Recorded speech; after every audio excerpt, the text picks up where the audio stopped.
Go.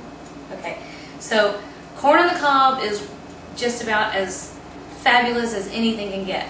But there are times when you have enough corn that you actually get tired of it and want to do something else. Not very often, but it can happen. In this case, I'm going to make kind of a classic. It's a confetti corn casserole, even though it doesn't bake, so it's not truly a casserole. I don't know why it's called that. I really don't know why it's called that. But anyway, over here, what I did to start out with is I took 8 pieces of bacon, and I chopped them up, kind of nice and little, and then I cooked them slowly to render as much fat out of there as I could. And I pulled all the fat off, but I left myself about, I don't know, 2 tablespoons, okay? So into here, I'm going to put 1 regular white onion. Now, you can use whatever you have. I like the colors, and it's so pretty with the yellow corn. So I've got half of a red pepper and half of an orange pepper. You can use a green pepper, that's pretty. And I'm going to throw everybody in here. I've got about 5 green onions I've got chopped up over there. There's my... Somebody reorganized for me. I can't find anything. So all we're going to do is let these saute, I guess, for about 4 or 5 minutes. You want to get them nice and tender, but you don't want to end up with mush at the end of it, okay? So give me, I don't know, 3 or 4 minutes, and we'll do the next step. Okay. I love, there's something about peppers and onions that smells so good. Am I rolling? Is that what that, I don't know what that is. Is that okay? I'm talking to myself. Okay. Give about a few minutes here, just enough to start letting them get soft, and they're really fragrant. Yummy. All right, so I'd say I have about 6 cups of corn, and it's not an exact measurement. I had, I don't know, I'd say 8 to 10 cobs. Depends on how big they are. And the corn about a month ago was absolutely perfect. It's a little starchier now. It's later in the season. We're getting down to the end of it, so it needs a touch more cooking than it would if it's absolutely in season. It needs just a little bit of help, and there's not so much moisture in it right now. So I'm adding about, I don't know, maybe 1/3 of a cup of water. And all I'm going to do at this point is give it a little bit of seasoning, and then I'm going to give it about 10 minutes for that corn to start getting tender and sweet and yummy. So a little bit of salt and pepper. Taste your food, salt and pepper to your taste. I've got about a teaspoon of salt, half a teaspoon of black pepper, but it's whatever you like. Now, I have seen this recipe or similar recipes done where if the corn just is not sweet at all, you can put half a teaspoon or so, maybe a teaspoon of just plain old white sugar in it. I'm not real crazy about that.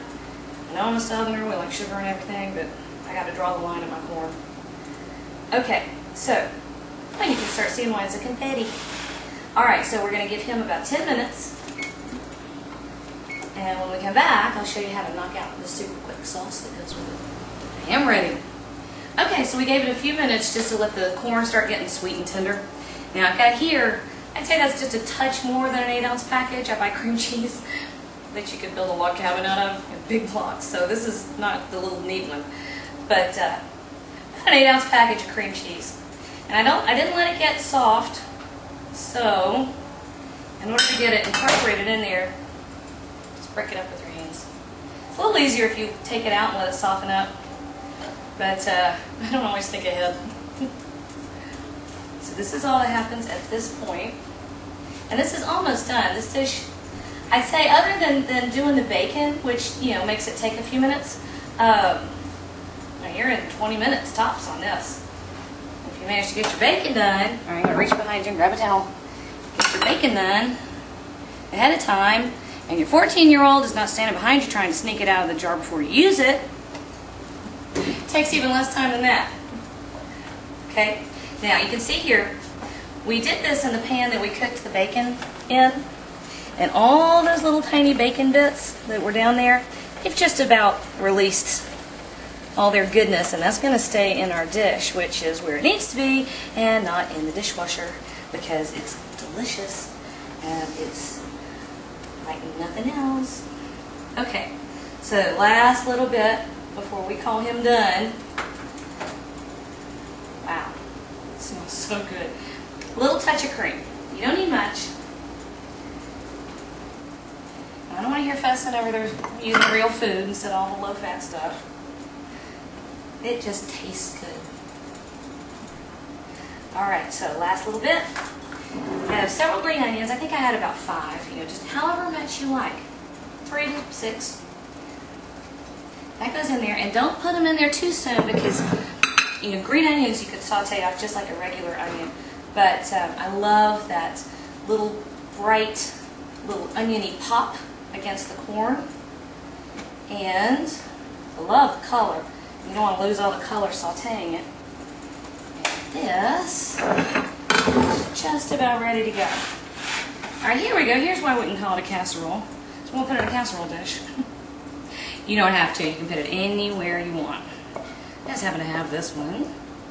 Now, I will say, if you want to, and this is something I've done several times, if you want to, you can put this to this stage, or even undercook it just a little bit, so that your vegetables are even more crispy at this point, because you can wrap it up real tight and keep it in the fridge for a day or 2. But don't put the bacon on it until you then go to reheat it, which you throw it in a 350-degree oven just till it's hot through. I'd say about 20 minutes. But when you're ready to serve it, because butter. Oh, actually, this doesn't have butter in it. Bacon, and cream cheese, and cream. And don't you get any more of that bacon. Okay, just like that. But I did have a fork because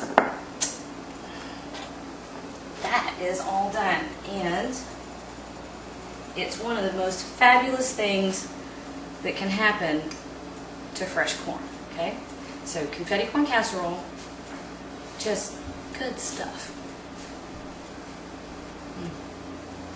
Oh, this is so good.